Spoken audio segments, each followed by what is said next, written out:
স্বাগত এখন প্রকাশের সঙ্গে আছে আমি তোফাল আহমদ। সংবিধান সংস্কার পরিষদের সভা আহ্বান করার শেষ দিন ছিল আজ। সংসদ অধিবেশনে এ নিয়ে বিতর্ক হয়েছে সরকারি ও বিরোধী দলের মধ্যে। শেষ পর্যন্ত এই ইস্যুতে রাজপথে যাবার হুঁশিয়ারি জানিয়েছে বিরোধী দল।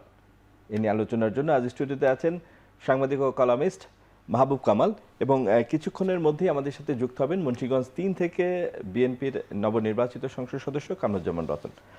তো মাহবুব কামাল, আমরা যেমনটি বলছিলাম যে সংবিধান সংস্কার পরিষদের যে বৈঠকটি আজকে মানে মানে সংবিধান সংস্কার পরিষদ গঠনের শেষ দিন ছিল আজ, সেটা হয়নি। সেজন্য বিরোধী দলের পক্ষ থেকে আজকে সরকার সংসদে বিষয়টি উত্থাপন করা হয়েছিল। আপনার কি মনে হয়, বিএনপি যে খুব রিজিড সংবিধান সংস্কার পরিষদ গঠনের ব্যাপারে তা নয়, কিন্তু আবার সময়ও ক্ষেপণ করছে, আসলে বিএনপি কি চাচ্ছে বলে আপনার মনে হয়? দেখেন, বাংলাদেশের পলিটিশিয়ানদের কথাবার্তা সেলফ এক্সপ্লেনেটরি, এটা ব্যাখ্যা করতে হয় না, কথার মধ্যেই ব্যাখ্যা থাকে, বুঝছেন? এবং কথা বলার প্রয়োজন পড়ে না, তারা নিজেরাই কথা বলে, ওইটা ব্যাখ্যা চলে আসে। তারপরেও আমাদের কথা বলতে হয়, কারণ কখনো কখনো সাইলেন্স ইজ এ ক্রাইম। কখনো কখনো নীরব থাকাটা কিন্তু অপরাধের পর্যায়ে পড়ে। আমি অপরাধী হতে চাই না। আচ্ছা আচ্ছা। সবাই উত্তেজিত, হ্যাঁ সবাই উত্তেজিত। এত এক্সাইটমেন্ট আমাদের পলিটিক্সে, পৃথিবীর কোনো দেশে, ইন্ডিয়া ছাড়া অবশ্য, এত এক্সাইটমেন্ট কোনো দেশে আছে বলে আমার জানা নাই। এবং এই এক্সাইটমেন্টটা অনেকটা শিশুরা যখন সুইমিং পুলের গোসল টোসল করে তাদের মধ্যে যে এক্সাইটমেন্ট থাকে আর কি, হ্যাঁ ওরকম আর কি একটা। তো এখন দেখেন, কথাটা হচ্ছে যে মূল প্রশ্নটা কি? মূল প্রশ্নটা যে জুলাই সনদ র্যাটিফাই করা হবে কিনা। এই তো জুলাই সনদকে সংবিধানে ইনকর্পোরেট করা হবে কিনা, দ্যাট ইজ দ্য মৌলিক প্রশ্ন। এখন তো রাজনীতির প্রিন্সিপাল কন্ট্রাডিকশন এইটাই। অন্যান্য কন্ট্রাডিকশন আছে, বাট প্রিন্সিপাল কন্ট্রাডিকশন এইটাই। দেখেন, আমি এটা বলতেছি, দু এক জায়গায় বলছিও, একটু আরেকটু ইলাবোরেট করি। সেটা হলো যে গভর্নমেন্ট খুব ডিলেমাতে আছে, খুব সংকটে আছে, উভয় সংকটে। Government is in a dilemma. কীরকম সেটা? জুলাই সনদ যদি ইনকর্পোরেট না করা হয়, ইন টোটো, একেবারে পুঙ্খানুপুঙ্খ যদি না করা হয়, তাহলে গভর্নমেন্ট আন্দোলনের চাপে পড়বে। বিএনপি, জামাত, এনসিপি এবং ইত্যাদি ভালো চাপে পড়বে। আর যদি করা হয়, তাইলে গভর্নমেন্ট প্রপারলি রুল করতে পারবে না। জুলাই সনদ এমনভাবে করা হয়েছে যে মনে হবে যে বাংলাদেশের দুইজন প্রধানমন্ত্রী যদি হয়, একটা হলো তারেক রহমান আর একজন ডাক্তার শফিকুর রহমান, মনে হবে আর কি। এত চেকস অ্যান্ড ব্যালেন্স, হ্যাঁ। এবং এই চেকস অ্যান্ড ব্যালেন্সে গভর্নমেন্ট তার নিজস্ব ইচ্ছা অনুযায়ী রুল করতে পারবে না। যেমন দুই একটা উদাহরণ দিই আমি। যেমন ধরেন যে কতগুলি কনস্টিটিউশনাল পদে নিয়োগের ক্ষেত্রে গভর্নমেন্ট একা দিতে পারবে না, সেটা আলাপ আলোচনা করে গভর্নমেন্টের সাথে আলোচনা করতে পারে। এখন গভর্নমেন্ট তো চাইবে স্বাভাবিকভাবেই যে সব জায়গাতেই এমন লোক বসাতে হবে যাতে গভর্নমেন্ট রুল করতে পারে, বিশ্বস্ত লোক, নিজের লোক। তো এখন যদি বিরোধী দল বাগড়া দেয়, বিরোধী দল বলে না এইটা হবে না, তো ওইটা হবে না, কারণ এটা তো জুলাই সনদে আছে। তো ফলে কি করবে গভর্নমেন্ট? একটা ঝামেলায় পড়বে না? আবার ধরেন ফর এক্সাম্পল, জুলাই সনদে যে আপার হাউজের কথা বলা আছে, উচ্চকক্ষ, সেটাতে কি বলা আছে যে পপুলার ভোটের অনুপাতে আপনার সিট ভাগাভাগি হবে। এই তো পপুলার ভোটের যদি হয় তাহলে তো জামাত অনেকগুলি সিট পাবে। সেখানে অবশ্য নোট অফ ডিসেন্ট আছে, কি হবে সেটা অবশ্য পপুলার ভোটে হবে না আসন সংখ্যার ভিত্তিতে হবে, সেটা এটা নোট অফ ডিসেন্ট আছে। আমি বলতেছি যে জামাত যেটা বলতেছে যে জুলাই সনদ যেভাবে পাশ হয়েছে, আমি সেটা বলতেছি। জুলাই সনদ তো নোট অফ ডিসেন্ট সবই পাশ হয়েছে, তাই না? তো ফলে আপনার উচ্চকক্ষে যদি এরকম হয়, তাহলে তো উচ্চকক্ষ সরকার যদি কোনো অ্যামেন্ডমেন্ট আনতে চায় কনস্টিটিউশনে, অথবা কোনো বড় ধরনের সিদ্ধান্ত বিল পাস আটকে যাওয়ার ভয় আছে। তো আপনার সার্বিকভাবে কি মনে হয়, বিএনপি সময় ক্ষেপণের কৌশল নিয়েছে? না, শুনেন, বাংলাদেশের রাজনীতিটা আপনি নিশ্চয়ই বোঝেন, না বোঝার তো এখানে কিছু নাই। সেটা হচ্ছে যে আপনার এখানে চাহিদা অথবা ওই মুহূর্তের প্রয়োজন অনুযায়ী রাজনীতিটা ঠিক হয়। এটা কোনো নীতি নির্ভর না যে আমি একটা নীতি গ্রহণ করছি, এটা আমি স্টিক করব, আচ্ছা ঠিক আছে, সেটা না। হ্যাঁ, যেমন ধরেন আমি উদাহরণ দেই, আগে বলা হলো যে পুলিশ হত্যার বিচার হবে, পরে বললো যে এটার কোনো সুযোগ নাই। তারপরে সেদিনও সালাউদ্দিন সাহেব বললেন যে দুইটা জিনিস ছাড়া আমরা জুলাই সনদ আমরা হুবহু এটা রেটিফাই করব। এখন আবার বলতেছেন যে এইটা, তার মানেটা হচ্ছে এই যে সকাল বিকাল ইরাটিক, হ্যাঁ, এটা মানে কোনো কনসিস্টেন্সি নাই। এইটা হচ্ছে যে এখানকার পলিটিক্সটা সাজানো হয় ওই মুহূর্তের রাজনৈতিক ইকুয়েশনটা কি, ওই মুহূর্তে রাজনীতিতে কি। হ্যাঁ, আমাদের আরো এক অপর গেস্ট চলে এসেছে, আমরা বোধহয় তাকে সঙ্গে নিয়ে তারপরে আমরা আলোচনা করি। আমরা একটা বিরতিতে যাই, যিনি আমাদের সাথে যুক্ত হবেন। দর্শক, আমরা একটা বিরতিতে যাচ্ছি, ফিরে আসছি একটু পরে।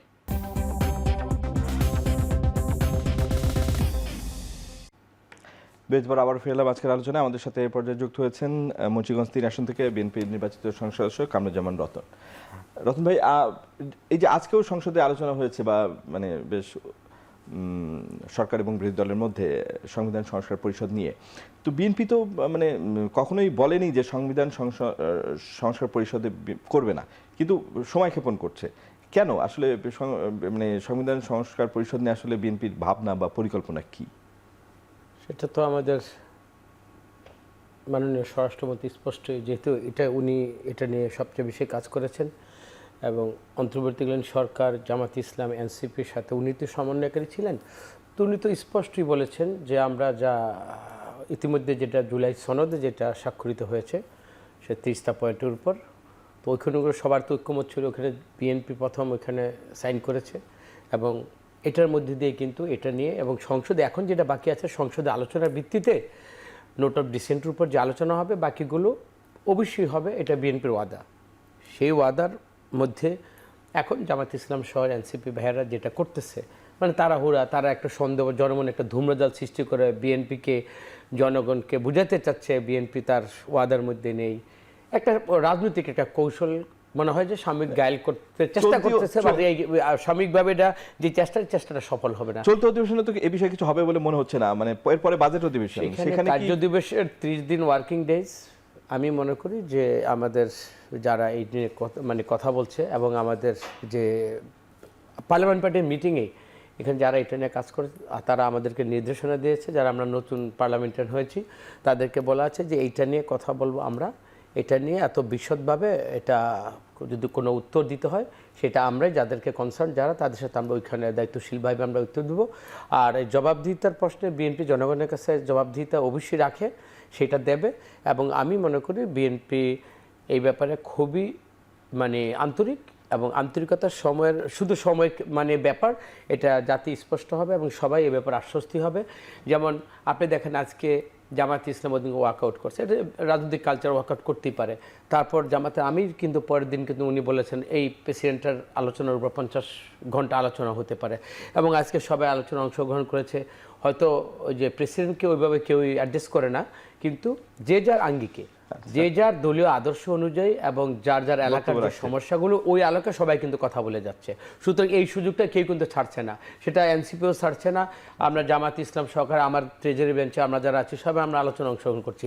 আমি মনে করি সৌহার্দ্যপূর্ণ সম্পর্কের মধ্যে দিয়ে এটারও একটি ইতি টানবে এবং সেটা অবশ্যই পজিটিভলি আমাদের ইনশাআল্লাহ জাতি দেখতে পাবে। ধন্যবাদ। আমরা কামরুজ্জামান রতন ভাইয়ের যখন মানে অনুপস্থিত আমরা আলোচনা করছিলাম, বিএনপির বক্তব্য তো আমরা শুনলাম। আপনি যে বক্তব্যটা দিচ্ছিলেন যে আমরা আলোচনা কেন বিএনপি সময় ক্ষেপণ করছে বলছি আমি, যদি একটু ওইটা শেষ করেন আর কি। না, আমি একটু একাডেমিক হইতে চাইতেছি। সেটা হলো যে দেখেন, গণতন্ত্র তো মানে গণতন্ত্রের চেয়ে প্রিসাইজলি আর কি, গণতন্ত্রের চেয়ে তো ভালো বিকল্প তো এখনো বের হয়নি শাসন পর্যায়ে। কিন্তু মানে অধিক গণতন্ত্র, এই যে আমাদের জুলাই সনদে যেভাবে ডেমোক্রেটাইজেশন হয়েছে, যে গণতন্ত্রায়ন হয়েছে, এত বেশি গণতন্ত্র, সেইটা কিন্তু গভর্নমেন্টের পক্ষে রুল করা কঠিন হয়ে যাবে। আমি একটা মানে অধিক গণতন্ত্র কি কখন মানে কেন সমস্যা তৈরি হয় আমি একটা ছোট উদাহরণ দিলে বুঝবেন। ধরেন যে প্রচণ্ড ঝড় না, আপনার যা মানে সমুদ্রের পানি, উথাল পাতাল ঢেউ, এখন জাহাজের দিক পরিবর্তনের প্রশ্ন আসলো, সিদ্ধান্ত কে দিবে? নিশ্চয়ই ক্যাপ্টেন দিবে। তখন তো যাত্রীদের ভোট নেওয়া হবে না, তাই না? তো এই যে যাত্রীদের ভোট নেওয়ার যে অধিক গণতন্ত্র, এইটা চর্চা করতে গেলে কিন্তু জাহাজ ডুবে যাবে। ওখানে ক্যাপ্টেন ডিসাইড করবে কোন দিকে যাবে। ফলে এভরি টাইম যদি আপনি চেকস অ্যান্ড ব্যালেন্স থাকে এবং সব বিরোধী দলের কথা শুনতে হয়, উমুকের কথা শুনতে হয়, তাহলে তো রুলই করা যাবে না। তাহলে বিএনপি কি সঠিক পথ নিয়েছে? আপনি বলেন মানে আমরা আমি বলি কি, জুলাই সনদ অবশ্যই র্যাটিফাই করতে, but selectively, not in toto. BNP তো সে পথেই যাচ্ছে, না, বিএনপি কোথায় সরে যাচ্ছে? মানে সময় মানে এখনই করছে না। আমি তো বলতেছি সিলেক্টিভলি। বিএনপি তো ওই আপনার তো সালাউদ্দিন সাহেব বলছে যে 2টা বিষয় ছাড়া বাকিগুলো আমরা করি। 2টা বিষয় তার সিলেক্টিভ হলো না, এ তো ইন টোটো হলো না। জামাতের দাবি তো, ওদের দাবি তো পুরো প্যাকেজ, প্যাকেজটা। তো এইখানে যারা মানে বিএনপির যে নোট অফ ডিসেন্টগুলো আছে সেগুলো নিশ্চয়ই বিএনপি র্যাটিফাই করবে না আমার ধারণা। তাহলে ফলে হলো কি, হ্যাঁ পার্টলি হবে এবং মেজর পার্ট হবে, এইটা বোঝা যাচ্ছে। হ্যাঁ, তো ঠিক আছে। যেমন কতগুলো সমস্যা আছে, যেমন 70 ক্লজ। হ্যাঁ, আপনি 70 ক্লজ যদি র্যাটিফাই করেন, এখন আপনি সরকারি দলের আগে যেটা ছিল সরকারি দলের বিপক্ষে ভোট দিতে তার মেম্বারশিপ যাবে। এখন যদি মেম্বারশিপ না যায় তাহলে তো হর্স ট্রেডিং হবে। এবং এখন তো এই যে কিছু মনে করেন না ভাই, প্রত্যেকটা রাজনৈতিক দলে তো গুপ্ত বলতে একটা কথা আছে। তখন গুপ্তরা তো মানে কি বলে যে যদি নো কনফিডেন্স মোশন আসে, যদি যেরকম গুপ্ত থেকে থাকে কোথাও, তাহলে তারা আপনার ওই গভর্নমেন্টের বিরুদ্ধে ভোট দেবে, তাই না? তো ফলে এগুলোর নানা সমস্যা আছে। একটা যদি কনক্লুশন আসি, আপনার মতটা জানতে চাই যে সেক্ষেত্রে আসলে জুলাই সনদ নিয়ে যা জুলাই সনদ এটা কি দেশের রাজনীতির জন্য ক্ষতি হচ্ছে কিনা, বা দেশের সংসদীয় গণতন্ত্র বা হারমোনি? আমি তো বললামই, আমি তো ক্যাটাগরিক্যালি বললাম জুলাই সনদ র্যাটিফাই করতে হবে, বাট সিলেক্টিভলি। ইন টোটো করলে গভর্নমেন্ট রুল করতে পারবে না, তখন 2টা প্রধানমন্ত্রী হয়ে যাবে, তারেক রহমান এবং ডাক্তার শফিকুর রহমান। আচ্ছা, ঠিক আছে। এবং সব জায়গায় কিন্তু চেকস অ্যান্ড ব্যালেন্স করা আছে। আপনি তো কনস্টিটিউশনাল বডিগুলিতে কোনো নিয়োগ দিতে পারবেন না উইদাউট কনসাল্টিং। দুর্নীতি কমিশনে তো নিয়োগ দেওয়া যাচ্ছে না, বা এখনো নিয়োগ দেওয়া যায়নি, তাই না? তারপর উচ্চ কক্ষে যদি আপনার ওই পপুলার ভোটের ভিত্তিতে অনুপাতে হয়, তাহলে তো জামাতের এত সিট হবে, আপনি কোনো অ্যামেন্ডমেন্ট আনতে পারবেন না, কোনো সিদ্ধান্ত নিতে পারবেন না। সেটা তো ট্রেজারি চিন্তা করছেই। ট্রেজারি না, আমি বলছি যে এইখানে তো শুনেন, যদি এরকম হইতো যে সবাই আন্তরিক, একটা পলিটিক্স অফ অ্যাডজাস্টমেন্ট আছে, তাইলে কোনো সমস্যা নাই।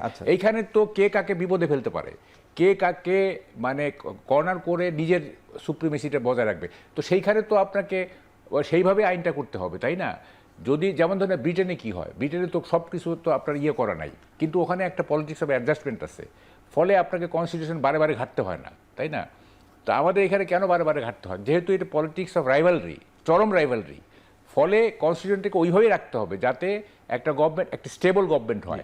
আপনি যদি ক্রমাগতভাবে আপনি গভর্নমেন্ট চেঞ্জ হয়, হ্যাঁ, তাহলে তো আর এটা হবে না। এবং যে জুলাই আমরা পয়েন্টটা নিতে পেরেছি, বুঝতে পেরেছি, আপনার পয়েন্ট বোধহয় বুঝতে পেরেছি যে আসলে জুলাই সন্ধি ইস্যুতে আসলে সিলেক্টিভলি। ধন্যবাদ। আমরা একটা বিরতিতে যাচ্ছি দর্শক, ফিরে আসছি একটু পরে।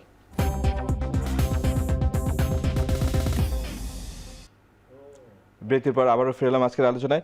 জনাব কামরুজ্জামান রতন, আমরা একটু সংসদের বাইরে একটু দৃষ্টি দিতে চাই। সেটা হচ্ছে যে এই মুহূর্তে আমরা জানি যে ইরান যুদ্ধ চলছে এবং আমাদের তেল সরবরাহের যে রেশনিং ব্যবস্থা চলছে আজকে থেকে সেটা উঠে গেল, কিন্তু বাস্তবতা হলো জনগণকে এখনো ভোগান্তি পোহাতে হচ্ছে। এই ইস্যুটা গ্লোবাল এফেক্ট পড়েছে আমাদের, কিন্তু আমরা দেশে কি এই বিষয়টা বা বিএনপি সরকার কি খুব ভালোভাবে হ্যান্ডেল করতে পারলো? আজকেও সারাদিন মানুষ তেল পায়নি। রেশনিং প্রতিমন্ত্রী বলেছে সচিবালয়ে উঠিয়ে দেওয়া হলো, দেওয়ার যে সীমা, কিন্তু কেউ তেল পায়নি এই রেশনিং উঠে দেওয়ার পরও। এটা কি ধরনের ব্যবস্থাপনা হলো? আমরা জানি যে ডিজেলটা তো পুরোপুরি আমদানি করতে হয়, আর অকটেন বা আমরা অর্ধেক উৎপাদন করি, আমরা পেট্রোলও তাই। কিন্তু দেখেন এই যে ক্রাইসিস, আসলে তো ক্রাইসিস তো মানুষ মেনে নিয়েছে, কিন্তু ঘোষণা দেওয়ার পরও কেন পেল না? সরকারের প্রতিমন্ত্রী ঘোষণা দিয়েছে। ব্যবস্থাপনার ক্ষেত্রে আমরা জানি যে খুবই সিনসিয়ার যারাই যেটা করতেছেন, দায়িত্বশীল মানুষগুলো কিন্তু ওইভাবে কিন্তু এখানে সবাইকে কিন্তু কনসার্ন যারা আছে সবাইকে কিন্তু একেবারে এত মনিটর হচ্ছে। সেন্ট্রাল একটা আপনি জানেন যে এইরকম টাস্ক ফোর্সের মধ্যে মানুষ এক সপ্তাহ 10 দিন মেনে নিয়েছে, কোনো সমস্যা হয়নি, কিন্তু যখন ঘোষণা দেওয়া হলো পরিস্থিতি সবকিছু ঠিক করে কেন ঘোষণা দেওয়া হলো না? আরো একদিন 2 দিন সময় নিতে পারতো। আপনি দেখেন এই যে জিনিসটা আসতে হবে, তো আপনার ফ্লোটা যে আসবে, যখন এখন রাশিয়ার থেকে এতদিন বন্ধ ছিল এই আমেরিকার এম্বার্গোর কারণে, ওইটাও উঠে গেছে। আমার মনে হয় যে আমাদের কিচ্ছুটাও সাধন করতে হবে, প্লাস একটু ধৈর্য ধরতে হবে, কারণ যুদ্ধটা তো সত্য, আর যুদ্ধটার সাথে তো আমাদের কোনো মানে নেই, আমাদের সাথে তো মানে এটার জন্য তো আমরা এফেক্ট, আমরা পার্ট না, তো এটা তো আমরা পার্ট না। আমরা যে পার্ট হলাম তাইলে আমাদের জনগণকে আগে আমরা পার্ট না, শুধু আমাদের ম্যানেজমেন্টটা ঠিক করতে হবে। না, ম্যানেজমেন্ট তো ঠিক আছে, কিন্তু আপনি দেখেন কোথাও কিন্তু এরকম কোনো ম্যানেজমেন্টের যে কোনো ঠিক নেই, মানে এত বড় আমাদের কনজিউম, সেইখানে আমরা কি করছি আপনি দেখেন। তাহলে যে এই যে আমি আসতে আমার একটু লেট হলো, রাস্তায় কিন্তু ঠিকই গাড়ি চলছে, সামহাও কেউ কিন্তু এই যে আমি না কোথাও কিন্তু এই যাদের ট্রান্সপোর্ট আছে তারা কিন্তু এটা ম্যানেজ করে নিচ্ছে। কিন্তু আমার মনে হয় আর ঈদ যাত্রার ব্যাপারে তো আপনি এখন ঈদ যাত্রা আগামীকাল থেকে আজকে থেকে সবাই কিন্তু ঘরমুখী হচ্ছে, তো স্বাভাবিক এতগুলো মানুষের চাপ, এতগুলো গাড়ির যে আপনি দেখেন যে চলাচলের যে এখন যে অতি মাত্রায় যে গাড়িগুলো তো যাচ্ছে, সবাই তো এখন বাড়িমুখী হচ্ছে। আমার মনে হয় জনগণের বাস্তবতার নিরিখে আমাদের সবাই একটু দায়িত্বশীল হই, আর সরকার যদি জবাবদিহিতার এবং ব্যবস্থানের ক্ষেত্রে যদি সিনসিয়ার হয়, আমি মনে করি সবাই একটু সয়ে এই জিনিসটা করে যেতে হবে আর কি। কাউকে দোষার উপর চেয়ে আমি যদি আমার নাগরিকের দায়িত্বটা পালন করি, এবং আমি যদি এটা যদি আমি যদি গুদামজাত বা কোনো ধরনের আমি যদি, যেমন এক জায়গায় আপনার জিনাদেহ কোথায় মাটি নিচে পাওয়া গেছে, এই যে দেখেন অতি লোভী সুযোগের মধ্যে যেখানে মানুষকে তুমি উপকার করবা পারলে বা নিজে একটু কিছুটা করে তুমি পাবলিকলি আরেকজনকে সহযোগিতা করবা, সেইখানে আমাদের মনোভাবটার ক্ষেত্রে আমাদের একটা চেঞ্জ আসতে হবে। এবং সবাইকে কাউকে দোষার উপরে চেয়ে কাউকে আমি সিদ্ধ অনুসরণ করে কাউকে যদি আমি গায়েল না করতে চাই, সেটা সরকারের ক্ষেত্রে হতে পারে। আমি নাগরিক হিসাবে আমার যে একটা দায়িত্ব, এই দায়িত্বটা যদি আমি সবাই যদি যার যার জায়গা থেকে যদি আমরা সবাই চিন্তা করি এবং সেই অনুযায়ী কাজ করি, আমার মনে হয় এটা ওভারকাম করতে পারবো। ধন্যবাদ কামরুজ্জামান রতন। মাহবুব কামাল ভাই, আপনি একটু বলেন, এই যুদ্ধ তো সহসাই শেষ হচ্ছে না, পরিস্থিতি রেশনিং তুলে দেওয়া হয়েছে, কিন্তু বৈশ্বিক পরিস্থিতি তো চেঞ্জ হয় নাই।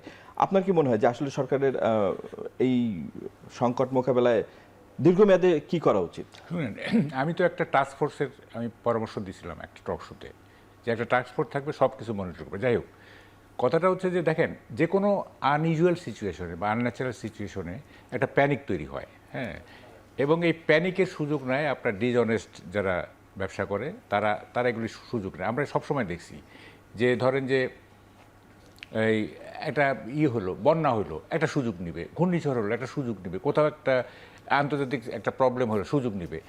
তো ফলে এটা নিবেই তারা। আমার কথাটা হচ্ছে যারা ডিসঅনেস্ট বিজনেসম্যান, হ্যাঁ, বিশেষ করে সিন্ডিকেট, যে সমস্ত সিন্ডিকেট বাজার নিয়ন্ত্রণ করে, সেইটার বিরুদ্ধে একটা বড় ধরনের ড্রাস্টিক অ্যাকশনে যেতে হবে গভর্নমেন্টকে। সিন্ডিকেট কোনোভাবেই সরকারের চাইতে শক্তিশালী না, এবং arm of the government can reach anybody anywhere, তাই না? তো এখন আমরা সিন্ডিকেটের বিরুদ্ধে দীর্ঘদিন ধরে কথা বলতেছি, কিন্তু সিন্ডিকেট ভাঙে না। সবসময় একটা সিন্ডিকেটিজম থাকেই, এবং আনন্যাচারাল সিচুয়েশনে এগুলো হাইপার অ্যাক্টিভ হয়ে যায়। তো এখন ধরেন যে এই যে আমাদের যে এনার্জি সিকিউরিটি যেটা প্রশ্ন আর কি, হ্যাঁ, এই এনার্জি সিকিউরিটি নিশ্চিত করতে গেলে কোথায় কোথায় কী প্রবলেম হচ্ছে, কারা কারা প্রবলেম তৈরি করতেছে, হ্যাঁ, এটা তো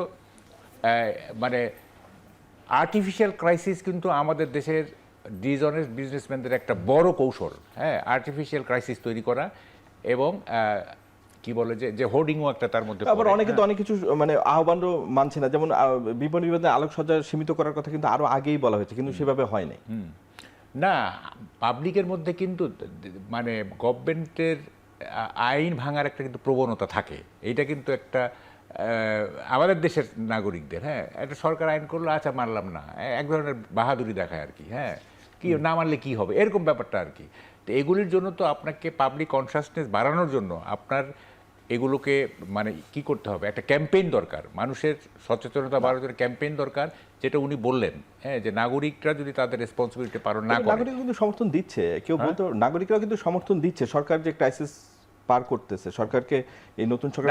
আমার তো মনে হয় যে আমাদের নাগরিক সম্প্রদায় যে ভূমিকা আছে এখন এই মুহূর্তে, এটা খুবই পজিটিভ। সরকারের সাথে অ্যালাইন করেই তো আছে নাগরিক সমাজ, নাগরিক সমাজ তো বিপক্ষ অবস্থান নেয় নাই এখন। নাগরিক সমাজ হচ্ছে কি, আমি বলি যে দুঃশাসন গেছে 18 মাস, হ্যাঁ, এটা চরম দুঃশাসন গেছে আর কি, এই যে মবক্রেসির আন্ডারে ছিল সারা দেশ, হ্যাঁ, মানুষ একটা ব্রিদিং স্পেস পাইছে, মানুষ হোপফুল, ঠিক আছে। দেখবেন, আমার মনে হয় যে এই গভর্নমেন্ট 6 মাস অন্তত হানিমুন পিরিয়ড পাবে, মধুচন্দ্রিমা পাবে 6 মাস, যেটা অন্যান্য সরকারের চেয়ে বেশি সময় পাবে, হ্যাঁ। কারণ এটা তো ধরেন যে 17 বছর নানা রকম প্রবলেম হয়েছে, 18 মাস তো আরো এটাকে আরো অ্যাক্সেলারেট করছে, হ্যাঁ, এবং একটা চরম দুঃশাসন, এটা অস্বীকার।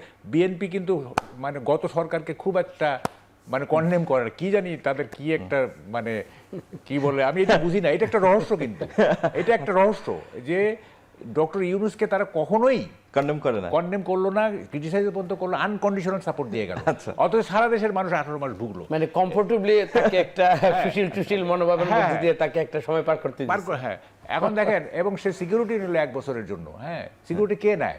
Security is a shield against misdeeds. সে অপকর্ম করছে বলে তো 1 বছরের সিকিউরিটি, সে নিজেই প্রমাণ করছে যে সে অপকর্ম করছে, তাই না? তাই 1 বছরের সিকিউরিটি, আইন আছে 3 মাস, সে নিজেই প্রমাণ করছে সে অপকর্ম করছে। ফলে একটা ব্রিদিং স্পেস চাইছে মানুষ, হ্যাঁ, ব্রিদিং স্পেস চাইছে এবং মানুষ সহযোগিতা করতে প্রস্তুত। বিএনপিকেও সুযোগটা নিতে হবে। হ্যাঁ, এইটাকে গভর্নমেন্টকে সরকারকে বুঝতে হবে যে পাবলিক আমাকে সাপোর্ট করতে চায়, আমি যদি আরো ভালো কাজ করি তাহলে আরো সাপোর্ট করবে, তাই না?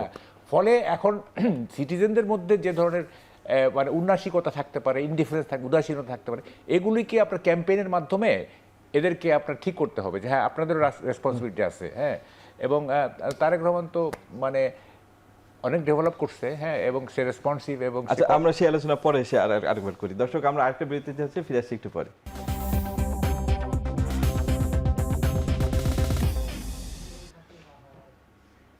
বিরতির পর আবার ফিরলাম আজকের আলোচনায়।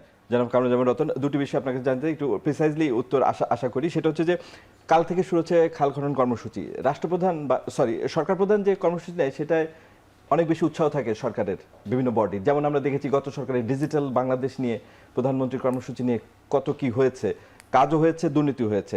খাল খনন কর্মসূচি বিএনপির ফ্ল্যাগশিপ কর্মসূচি বলতে গেলে। খাল খনন কর্মসূচি সারা দেশে হচ্ছে, যদিও প্রায় 4 দশক আগে নেওয়া প্রকল্প। কতটুকু, কিছু তো লাভ হবে, কতটুকু লাভ হবে খাল খনন কর্মসূচিতে? আর দ্বিতীয়ত, এত মানে বড় কর্মসূচি, প্রধানমন্ত্রীর কর্মসূচি বা মানে সরকারের অন্যতম ফ্ল্যাগশিপ কর্মসূচি, দুর্নীতি নির্মূল করতে বা এই কর্মসূচিগুলোতে মানে যেন দুর্নীতিমুক্তভাবে হয়, সেগুলো কতটা আপনারা দেখছেন? আর এর সাথে আরেকটু যুক্তি করতে চাই, সম্প্রতি আপনাদের দলের মহাসচিব বলেছেন যে সকাল থেকে রাত অবধি শুধু তদবির আসে। সরকার পরিচালনায় এগুলো তো আপনাদের মানে আপনারা কিভাবে এগুলো মিটিগেট করছেন এইসব সমস্যা? আচ্ছা দেখেন, আমার বাড়ি মুন্সিগঞ্জ, আমরা চারদিকে কিন্তু আমাদের দলেশ্বর, শীতলক্ষা, আবার পদ্মানি গিয়ে এখানে শাখা যে যে নদীর থেকে যে আমার খালগুলো আসছে, বিশ্বাস করুন দীর্ঘদিন যাবৎ একেবারে এরকম পলিমাটি জমে এরকম অবস্থা হয়েছে ওইখানে, না ওটাতে আপনি জমিনের জন্য আপনার ফলনের জন্য আপনি এটা রেডি করতে পারতেছেন, না খালের সে আমার কাজে লাগতেছে। তো এই যে মানে আমার এখানে নদী প্রবাহটাকে আমি যদি গতিশীল করতে চাই, সেচের জন্য যদি আমার খালটাকে আসলে আমি উপযোগী করতে চাই, সেইখানে কিন্তু আমাকে এটা কিন্তু জিয়াউর রহমান যে যাই করেছেন, আপনি দেখেন এটা কিন্তু ফিল্ডে কিন্তু এটা খুবই জরুরি দরকার। এখন আপনি কাজ করার আগে যদি আমি দুর্নীতি তাহলে তো আমার কাজ হবে না। আচ্ছা, আমি দায়িত্বশীলভাবে এবং আমি সততার সহিত আমি যেন এটা মনিটর করবো, আমি এলাকার আমার ধন্যবাদ। আমরা বুঝতে পেরেছি এটার প্রাসঙ্গিকতা এখনো আছে। আর যে তদবির মানে সরকারি তদবিরগুলো, আপনার মহাসচিব বলছে যে তদবির আর তদবির, এগুলো এখন তদবির কি চাকরির তদবির না কোনো একটা কাজ পাইয়ে দেওয়ার তদবির? আমি তো মনে করি যে চাকরির ক্ষেত্রে হলো কি আসলে 16-17 বছর আমরা কোথাও আমরা চাকরি পাইনি। আর ওই অন্য কোনো ওই যে টেন্ডারবাজিতে এখন তো সব লটারিতে হয়। উনি তো মহাসচিব, সারা বাংলাদেশের মানুষ আসবে, ওনার উপর একটা চাপটা বেশি, এই জন্য ওনার বাসায় কিন্তু কাউকে যাওয়া কিন্তু নিষিদ্ধ। আচ্ছা, ধন্যবাদ কামরুজ্জামান রতন। মাহবুব কামাল, জানতে চাই যে সরকার কৃষক কার্ড, তারপরে হচ্ছে ফ্যামিলি কার্ড দিচ্ছে, আবার খাল খনন কর্মসূচি, মনে হচ্ছে যে একটা সেফটি, সোশ্যাল সেফটি নেট বাড়ানোর চেষ্টা করছে কল্যাণ রাষ্ট্রে, আমরা যেটা দেখে থাকি। আপনি বিষয়টাকে কিভাবে দেখেন? সময় যেহেতু কম, খুব কম, হ্যাঁ, আমি ওই রতন ভাইকে একটু বলবো, সেটা হচ্ছে যে এটা আপনার মাধ্যমে তারেক রহমান, সেটা হলো যে এই যে আপনারা পলিটিক্স অফ অ্যাপিজমেন্ট নিলেন, সন্তুষ্টির বিধানের যে সবাইকে সন্তুষ্ট করার যে প্রবণতা, যে পুলিশ হত্যার বিচার করা যাবে না, অ্যাডভাইজারদের কি অন্যায় হয়েছে, দুর্নীতি হয়েছে, সেগুলি অ্যাড্রেস করা যাবে না, ডক্টর ইউনূসের বিরুদ্ধে কিছু বলা যাবে না, এই যে সবাইকে সন্তুষ্ট করে একটা শাসন করতে চাচ্ছেন, এটা কিন্তু আলটিমেটলি বুমেরাং হবে। Every man's property means no man's property. আপনাদের দায়িত্ব হচ্ছে টু ডিফাইন রিয়ালিটি, পলিটিশিয়ানদের দায়িত্ব হচ্ছে টু ডিফাইন রিয়ালিটি, এবং শেষ কথাটা হচ্ছে টু সে থ্যাংক ইউ। হ্যাঁ, প্রথমে রিয়ালিটি করে তারপরে অপোজিশনকে বলতে থ্যাংক ইউ। এখন কথাটা হচ্ছে যে এই যে পলিটিক্স অফ অ্যাপিজমেন্ট, হ্যাঁ, সন্তুষ্টি বিধানের যে রাজনীতি, এইটা কিন্তু একসময় পস্তাইতে হবে। এবং তারেক রহমানকে আমি তো বললাম, তারেক রহমান একটা সময় কিন্তু ধীরে ধীরে স্ট্রং হইতে হবে, স্ট্রং থেকে স্ট্রঙ্গার হইতে হবে। আমি রাজনীতিতে দায়িত্বশীল যারা ক্ষমতায় আসবে তাদেরকে থ্যাংক ইউ টু পাবলিক, যদি পিপলকে আপনি থ্যাঙ্কস দিতে চান এবং তাদের থ্যাঙ্কস যদি আপনি পাইতে চান, তাইলে এই যে আপনি অন্যান্য যাদেরকে সন্তুষ্ট করা ওইটা কিন্তু আমার কাজে লাগবে না। আলটিমেটলি আমি যদি পিপলকে আমি সন্তুষ্ট করতে পারি, সেইটি আমার শাসন ক্ষমতার জন্য পরবর্তীতে আমার কাজে লাগবে। আপনারা সন্তুষ্ট করতেছেন স্টেক হোল্ডারদের, আপনারা কিন্তু এটা সাময়িক আপনার দৃশ্যমান মনে হচ্ছে। আপনি দেখেন কৌশলীভাবে কিন্তু আমাদের কিন্তু এটা ম্যানেজমেন্টের মধ্যে, আপনি কি মনে করেন না যে অ্যাডভাইজারি কাউন্সিলের যারা মেম্বার তাদের কেউ দুর্নীতি করে নাই? আপনি কি মনে করেন না? আপনি দেখেন দুর্নীতিকে রক্ষা করার জন্য নিশ্চয়ই তারেক রহমান কাউকে সার্টিফিকেট দেবে না। তো কই I say you guarantee. আমরা দেখতেছি না তো না, ধন্যবাদ উনি দেবেন না, ধন্যবাদ উনি আমাদের দেবেন না। আলোচনা শেষ করতে হবে। ধন্যবাদ মাহবুব কামাল এবং জানমু কামরুজ্জামান রতন আমাদের সাথে এই আলোচনায় যোগ দেওয়ার জন্য। দর্শক, আজ আমরা এখানেই শেষ করছি, আবারও দেখা হবে। শুভরাত্রি।